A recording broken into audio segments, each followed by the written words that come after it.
what's crazy is I look in your face and I see happiness. You're really happy. I am happy. I like that. Thanks. But you know what I like that's making you happy is that you're helping people. That's what makes you happy. And giving love makes you happy. I think that if you're intentional each day in figuring out what you have to share, you have less time to think about what you don't have. What's your intention every day? My intention is to lead with love. By example. Yeah, I think it's important to live out your truth. Well, you sit down and you have dinner with these people for food that you provide for people that you don't know. And then you bring people into your house and make sure they're all right. And I'm sure, like, how is that on your personal life? Because this is a lifestyle you live in. It is. I have to be intentional too about taking care of me. So that's something Self-care is important. It is important. Yeah. And it's easy to kind of put others in front of yourself though.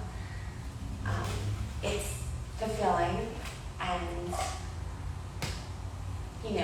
I always say that it's important to be a part of someone's journey, but every time you do that, they're then a part of your journey too. So I'm learning more and more about myself through every person I give to. Well, it's obvious you know how to love yourself because you know how to love others. But you seem aware of self-care, so that's important. So your dreams and what you're doing immediately, what would your dreams be for this after that? I mean, really right now, affordable housing there's just a huge need for that. So housing is important to me. Housing first. For people to live? Yeah. Do you have a place in Newark for people to live? I don't, no. Do you have like a land or something that needs to be acquired so we can provide that for people? I could find some. I would love for you to do that. Yeah. It's very needed. Very needed. Yeah, we don't just want to be a Band-Aid, we want to be a solution so people can heal. Right. So for people that are homeless, in your brain, how do we heal them so that they're not homeless?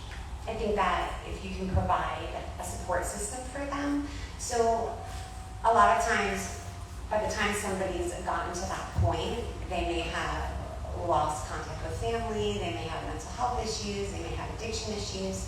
So not having a place to live makes it even more difficult to move forward and make good choices. So I think if we can give them housing, but then also provide all those other supports for them, mentally and holistically, like just in every way. Yeah, get them back whole. Yeah.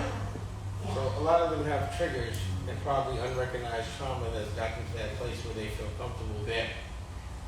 Yeah, it's survival. I think at some point they just... Fight or flight. Yeah. Yeah, and they forget. So they forget that they are worthy maybe of more. They forget what they used to dream about. So a lot of times if somebody wants to share their story, my hope is in them speaking it, it also reminds them of like who they are. Because I don't know if anyone's asked them in a while, what is it you want, or what did you used to dream about, or, they've just adapted.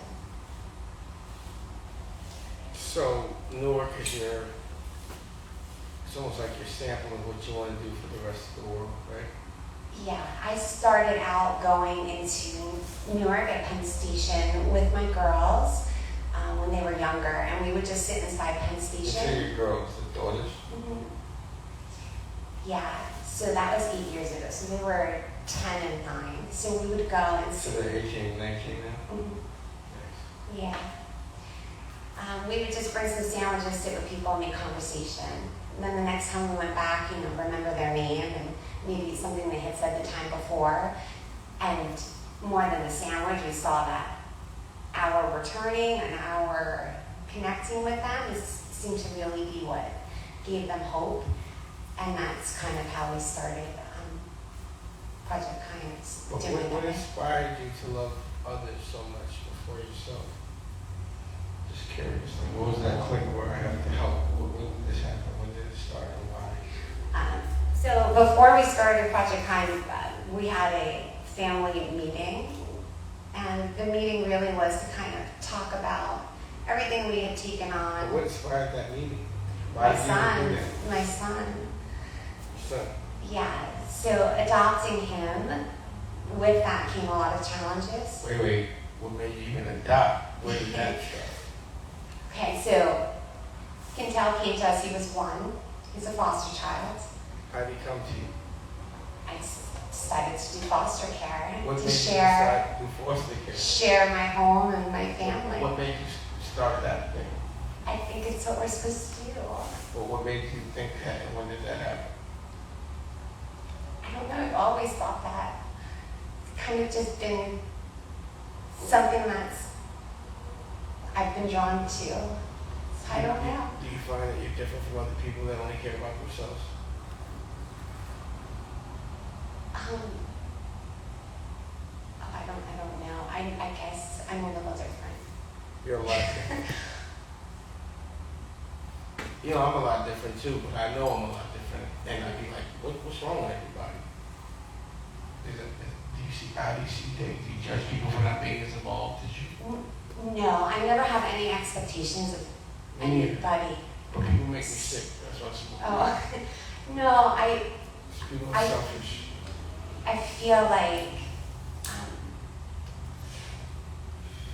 I think that's why I'm trying to create these opportunities.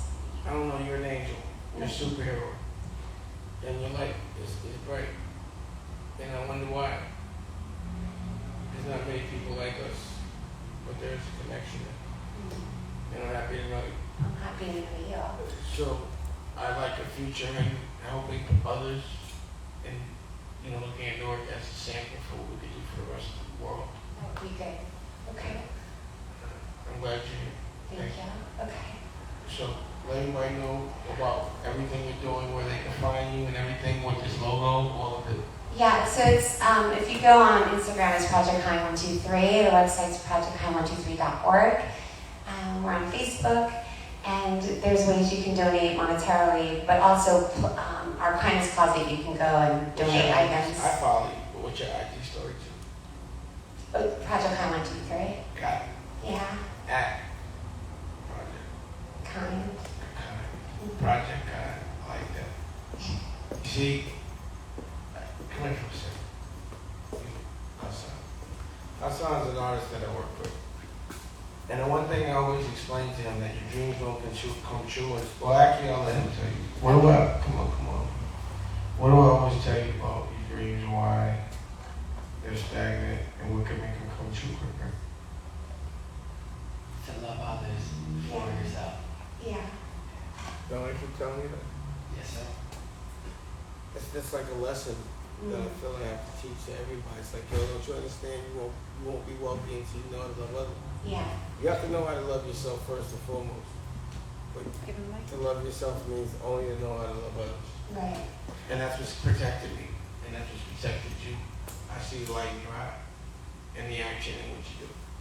And I appreciate you for that. Thanks, Steve. And I want to empower that and bring light to it, and also make it a contagious thing like COVID, but positive. Positive. Okay.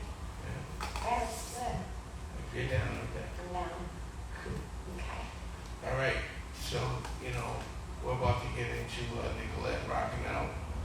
What I did, she came through. I was like, nah, I seen what she's doing. I'm observing, and I want to empower that and understand how to help. But these are issues. People shouldn't be living and thinking it's all right to not have their own houses. There must be trauma unrecognized that got these people there. We need to recognize and heal.